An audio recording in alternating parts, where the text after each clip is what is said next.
마태복음 9장 27절에서 31절 말씀 합독하십니다. 신약성경 마태복음 9장 27절에서 31절 말씀 합독하십니다. 예수께서 거기에서 떠나가실 때 두 맹인이 따라오며 소리질러 이르되 다윗의 자손이여 우리를 불쌍히 여기소서 하더니 예수께서 집에 들어가심에 맹인들이 그에게 나아오거늘 예수께서 이르시되 내가 능히 이 일할 줄을 믿느냐 대답하되 주여 그러하오이다 하니 이에 예수께서 그들의 눈을 만지시며 이르시되 너희 믿음대로 되라 하시니 그 눈들이 밝아진지라. 예수께서 엄히 경고하시되 삼가 아무에게도 알리지 말라 하셨으나 그들이 나가서 예수의 소문을 그 온 땅에 퍼뜨리니라. 아멘. 어제 창립 7주년 예배를 감사하게 잘 드리고 또 꽃두이처럼 이쁘게 또 단장해 주셨고요. 또 9분 임직하는 귀한 시간 갖게 돼서 감사합니다. 또 많은 분들이 좋은 시를 써주셔서 또 어제 오후에 찬양 시간에 또 시를 나누고 작지만 또 선물도 나누고 그런 시간을 가졌습니다. 아마 시를 쓰시는 분들 여기 또 몇 분 계시는데 시를 쓰시면서 단순하게 시 쓴다 그런 것이 아니라 교회를 사랑하는 마음 또 교회가 정말 이렇게 되었으면 좋겠다 그런 기도하는 마음으로 시들을 쓰셔서 또 이렇게 좀 많은 분들 참가해 주셔서 정말 감사합니다. 우리 주 전도사님이랑 조금 한번 좀 가능할지 모르겠는데 좀 이쁘게 좀 어떻게 좀 컷 같은 것 그림을 넣어서 좀 이렇게 좀 복도에 몇 개 좀 이렇게 좀 붙여놔도 또 오다 가다 또 보고 또 좀 그런 시간이 되지 않을까 싶습니다. 하여튼 여러 가지 귀한 일들을 함께 동참해 주시고 기도해 주시고 만들어 주셔서 다시 한번 감사드립니다. 그런 일들이 우리가 또 보고 느끼고 즐거워할 수 있는 일은 우리 두 눈이 떠 있기 때문에 볼 수 있기 때문에 그런 일들이 가능하죠. 지금 이제 가을 해바라기 계절이라 이처럼 해바라기로 이렇게 많이 또 단장한 좋은 또 꽃꽂이를 준비해 주셨는데 이 해바라기를 볼 수 있는 것도 우리 눈이 지금 볼 수 있기 때문에 그렇습니다. 만약 우리 눈이 볼 수 없다면 맹인이라면 아무리 아름다운 해바라기고 꽃이라도 우리가 볼 수 없고 감상할 수 없고 느낄 수가 없을 겁니다. 그래서 우리 속담에 몸이 천냥이면 눈이 900냥이다 라는 말이 있을 정도로 우리 눈, 이 시력이 본다는 것이 참 중요한 일이죠. 오늘 함께 읽으신 마태복음 9장 27절 이하의 말씀을 보시면 두 맹인이 등장을 합니다. 두 맹인이 예수님에 대한 소문을 듣고 예수님을 따라오면서 소리를 질러서 다윗의 자손이여 우리를 불쌍히 여기소서 우리를 좀 고쳐주세요 라고 소리를 지르게 됩니다. 성경에서는 두 맹인이 예수님을 따라오며 소리 질렀다. 다윗의 자손이여 우리를 불쌍히 여기소서라고 소리를 질렀다라고 말씀하는데 이것을 요즘 우리 말로 말하면 두 맹인이 예수님을 바라보고 예수님을 생각하고 큰 목소리로 기도했다라고 말해도 전혀 틀리지를 않습니다. 그 기도 내용이 무엇입니까? 다윗의 자손이여 우리를 불쌍히 여겨주세요. 우리 불쌍히 여겨주셔서 좀 눈 좀 뜨게 해주세요. 눈 좀 보고 싶습니다. 라는 자기들의 절박한 문제를 예수님에게 소리를 지르며 요즘 말로 통성 기도를 했다라고 보시면 좋겠습니다. 시력이 좀 나빠도 힘들어요. 책 보기 힘들고 신문 보기 힘들고 또 눈이 침침해도 그래서 운전하기 힘들고 그럴 때가 종종 있지 않습니까? 그런데 아예 시력이 안 보인다, 눈이 안 보인다. 이건 정말 답답한 일이죠. 여러분도 아시지만 헬렌 켈러가 눈 못 보는 그런 분이고 또 이제 말도 못하고 하여튼 여러 가지 삼중고로 시달린 분인데, 그분이 나중에 아주 귀한 수필을 쓰죠. 내가 만일 3일 동안만 볼 수만 있다면 이라는 아주 유명한 수필을 씁니다. 그 수필 가운데 이건 자기의 기도문이고 또 소망이죠. 평생 한 번도 눈으로 떠서 볼 수 없는 사람이었는데 정말 하나님 은혜로 딱 3일만 눈을 떠서 세상을 볼 수 있다면 이런 일을 하고 싶다. 그리고 첫 번째 보고 싶은 일이 뭐죠? 자기를 그래도 사람 구실할 수 있게 교육시켜준 선생님, 자기를 이만큼 그래도 인간답게 만들어준 선생님, 앤 설리반 선생을 찾아가서 한동안 물끄러미 그 아름다운 얼굴, 또 그 모습, 그것을 바라보고 싶다. 이것이 이제 헬런 켈러의 소망이었죠. 요즘도 우리가 정말 보고 싶은 사람은 얼굴을 어쨌든 봅니다.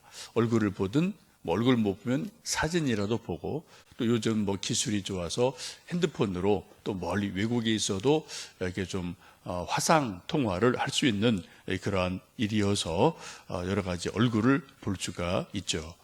오늘 두 맹인이 예수님을 찾아와서 큰 소리로 소리를 지르며 좀 눈 좀 고쳐주세요. 우리 좀 불쌍히 여겨주세요. 라고 기도하고 요청을 합니다.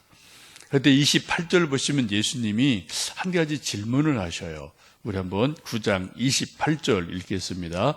예수께서 집에 들어가심에 맹인들이 그에게 나아오거늘 예수께서 이르시되 내가 능히 이 일 할 줄을 믿느냐 대답하에 주여 그러하오이다 하니. 예수님이 이제 어느 집에 들어가셨습니다. 그래 맹인들이 거기까지 따라왔죠.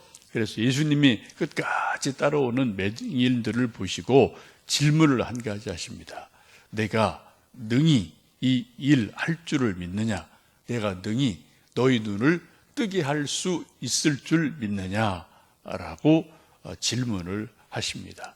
그러니까 예, 그렇습니다. 주님 하실 수 있습니다. 라고 믿음을 고백을 하죠. 여러분, 여기 아주 중요한 질문을 예수님께서 맹인들에게 하십니다. 내가 능히 이 일 할 줄을 믿느냐? 라고 말씀을 하세요. 가끔 우리가 기도할 때, 인생에 이런저런 일을 만날 때, 성경 말씀 읽을 때 이러한 질문이 우리 안에서 일어날 때가 있습니다. 또 예수님이 그런 생각을 우리에게 주실 때가 종종 있어요.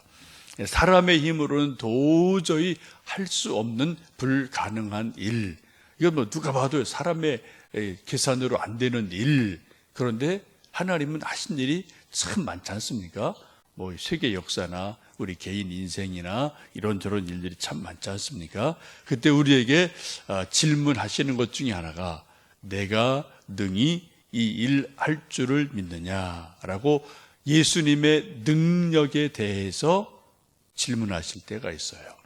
하나님의 능력에 대해서 질문하실 때가 있어요. 하나님이 정말 살아계시느냐, 하나님 정말 믿느냐라는 그런 질문을 우리에게 종종 하실 때가 있습니다. 그때 그 질문에 대해서 우리 마음속에 때로는 의심일 때도 있죠. 그죠? 이거 하나님 정말 하실 수 있나? 이런 거. 이거면 안 되지. 이건 안 되지. 정말 이거 하실 수 있겠어? 그런 것이 우리 속에도 때로는 믿음 반, 의심 반. 이런 게 우리 속에도 막 왔다 갔다 할 때가 있지 않습니까? 그럴 때 우리가 어떻게 하나님에 대해서 내 속에서 왔다 갔다 하는 의심과 믿음 반반일 때 어떻게 내 스스로에게 내가 말할 수 있느냐, 이것이 믿음이겠죠. 히브리서 11장 6절은 여러분 너무나 잘 아십니다. 믿음이 없이는 기쁘시게 못하나니 하나님께 나아가는 자는 반드시 그가 계신 것과 또한 그가 자기를 찾는 자들에게 상 주시는 이심을 믿어야 할지니라. 믿어야 할지니라. 이게 믿음이라는 거예요. 지금 이 두 맹인도 예수님의 질문에 대해서 주여 그렇습니다. 나는 예수님이 하실 수 있음을 믿습니다. 라고 고백을 합니다. 그리고 나서 이제 29절 보시면은 그들의 눈을 만지시면서 믿음대로 되라 라고 말씀하시니까 눈이 밝아져서 밝히 보게 됩니다. 이 경우에는 예수님이 그냥 척 고쳐주신 게 아니에요. 어떻게 해요? 그 전에 한 가지 질문을 하십니다. 내가 능히 이 일 할 줄을 정말 믿느냐라고 믿음이 있음을 확인하시고 믿음 고백을 들으시고 그리고 내 믿음대로 되라 라고 믿음을 축복하십니다. 우리도 가끔 이런 일들이 있죠. 우리가 믿음이 있다 없다, 뭐 믿음이 뜨거웠다 식었다 왔다 갔다 하는 게 우리들의 뭐 솔직한 믿음 생활 아니겠습니까? 그때 예수님이 우리에게 종종 그렇게 질문하실 때가 있죠. 정말 주님께서 이 일을 하실 수 있는 줄을 믿느냐라고 질문하실 때 우리가 믿음으로 믿습니다. 또 때로 보면 그래요. 나의 믿음 적음을 도와주시옵소서. 그런 고백도 많이 나와요. 그죠? 이게 솔직한 고백이죠. 우리 인간이 100%꽉 찬 믿음이 늘 있을 수는 없어요. 때로 믿음이 있다가 때로 믿음이 뚝 떨어져 식었다가 정말 콩할 만한 믿음이었다가 예수님 말씀같이 뭐 겨자씨같이 조금 믿음일 때도 있는데 그러나 그 믿음이 있을 때 어떻게 고백합니까? 내 작은 믿음을 불쌍히 여겨주세요 라고 고백하는 것이 또 믿음인 줄로 압니다. 여러분, 우리가 기도응답을 받은 체험도 많이 있고 또 예수님이 우리 인생의 문제를 해결해 주신 것도 많고 또 이런저런 하나님의 사랑을 깨달은 것도 많고 또 죄 용서받은 체험도 있고 구원의 확신도 있고 천국의 소망도 있고 많은 일들이 있습니다. 또 성경 말씀이 읽다가 말씀이 깨달아지고 믿어져서 야 정말 이 말씀이 하나님 말씀이구나 이런 것들을 여러분 깨달으시고 은혜 받은 것도 있으실 줄 압니다. 이것을 이 사람이 어떻게 했습니까? 그것을 온 동네에 가서 예수님의 소문을 냈다, 퍼뜨렸다라고 성경은 말씀을 합니다. 전도했다는 말씀이죠. 하나님께서 우리에게 원하시는 가장 중요한 두 가지는 하나님이 왜 우리를 부르셔서 믿음의 사람이 되게 하셨을까? 저도 종종 저 혼자 생각을 해보는데요. 한번 여러분도 오늘 생각을 좀 해보시면 좋겠어요. 왜 예수님께서 12제자는 그때 부르신 거고요. 2000년인 지금 우리를 또 각자 예수님이 우리를 불러내셨는데 왜 우리를 예수님 믿는 사람으로 불러내셨을까? 왜 그랬을까요? 뭐 여러 가지 있으실 거예요. 저는 아주 단순하게 말씀드리면 딱 두 가지입니다. 하나는 예수님 이름으로 예수님 믿음으로 우리가 죄 용서받고 구원 백성 되도록 우리를 구원하시려고 우리를 천국 백성 만드시려고 우리를 불러내신 거죠. 이게 가장 중요합니다. 믿음의 결국은 구원이에요. 베드로 전서에 있는 것처럼. 근데 또 우리를 구원 주시고 그 다음에 우리에게 원하시는 게 뭡니까? 구원받은 기쁜 소식을 하나님 은혜 받은 것들을 전도하게 하시려고. 예수님 마지막 부탁이 계속 마태복음 28장 또 사도행전 계속 보시면은 너희에게 성령이 임하시면 가서 전도해라, 전도해라, 전도해라. 이게 뭐 계속 예수님의 반복되는 마지막 부탁 아닙니까? 우리가 전도 어떻게 할 수 있을까요? 오늘 말씀처럼 예수님의 은혜를 먼저 체험하는 게 먼저입니다. 그죠? 그러면 그 다음에 내가 예수님 믿고 내가 기도하다가 내가 예수님 때문에 성경 말씀 읽다가 이런 깨달음이 있었어요. 내가 이런 응답을 받았어요. 내가 이런 어려운 문제 이렇게 해결받았어요. 라는 자기 받은 은혜를 그냥 이야기하시는 게 전도입니다. 전도 쉽다면 쉽고 어렵다면 어려워요. 그래 먼저 뭐가 있어야 돼요? 하나님께 받은 은혜 체험이 뭔가가 있으셔야 돼요. 성경 말씀 읽다 깨달아진 뭔가 있으셔야 돼요. 이런 것들이 있을 때 이것을 그냥 이야기할 때 그것이 전도가 되어지죠.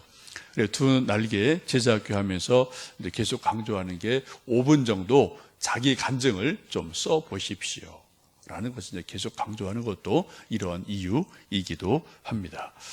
오늘 함께 찬송도 불렀고요. 내 눈 밝히셔서 좀 주님을 보게 해주세요 라고 찬송했는데 시편 119편 18절 이렇게 말씀합니다.